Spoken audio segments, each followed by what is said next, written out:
মালে বলো চুনি খুব অভাব চলছে। আরে ভাই অনেক অভাব চলছে রে। তো গাড়ি কিনেছিলি নি, গাড়ি কি হলো? কিস্তি সুদ গাড়িটা দিলে? খারাপ হয়ে গেছে রে ভাই, কেটিএম ছিল। কেটিএম গাড়ি নিতে কিস্তি শোধ করতে পারছি না। কপালে কষ্ট গেছে। হ্যাঁ। তুই টাকা এখন কি করছিস? কাজ বাজ করছিস? না রে ভাই, কাজ করি না, ঘরে আমরা বসে রয়েছি। কাজ কোথাও পাবো বল, কাজ কেউ দিছে না। আর কাজ করবি 2 নম্বরই ব্যবসা, বল। ভেড়া চুরি করতে হবে। ও ভালো বুদ্ধি দিলি তো। চল চুপ চুপ বিশ্বাস শুনে নেবে, চুপ চুপ। ওই ভেড়া চুরি করতে হবে, তার জায়গায় যাবি তো বল। থাকে বেশি হলে চুরচুরি পাহাড়ে। চ বেসাদ একটা ভেড়া পুষেছি, তার আমন ধরে রয়েছে। আমি আমনকে ডেকে নিয়েছি, তুই ভেড়াটা নিয়ে পু হয়ে যায়। দুজন হাফ হাফ দাঁড়াবে, আমনকে ডাকে আমি তোদের তুই যাবি তো সব। তুই জানি না। চল ওঠ, চল যা বলিস তাই।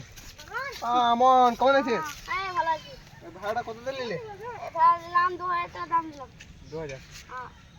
ওই জায়গায় হোটেল একটা মাছ দেখতে পেলাম না। কই?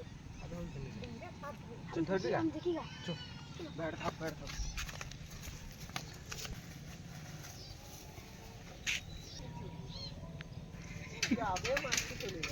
যাবে মাছটা চলে গেছে, দেখলে?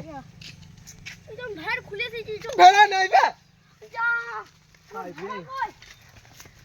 আয় রে। হায় আল্লাহ, আমার ভেড়াটা কই? হায় আল্লাহ, পাঁচ জল চলো আমি জানি না মা গো, কোথাকার গুন্ডা ছিল জানি না মা গো, একা একা গুন্ডা ছিল জানি না মা গো, আমার ভেড়া নিয়ে পালিয়ে গেল জানি না মা গো, আমি কি করবো আর কি বলবো জানি না মা গো, পাঁচ জল চলো আমি জানি না মা গো, কোথাকার গুন্ডা ছিল জানি না মা গো, বেশ বেশ চুপ আর কিছু বলছিস না। চলো আমি জানি না মা গো, কোথাকার গোটা ছিল জানি না মা গো, একা একা গোটা ছিল জানি না মা গো। আমি ক্যামেরা অন করতে ভুলে গেছি যে। হাত দে, তোমার কিছু করে নাই না, হাত দে। শালাকে মার, মার শালাকে।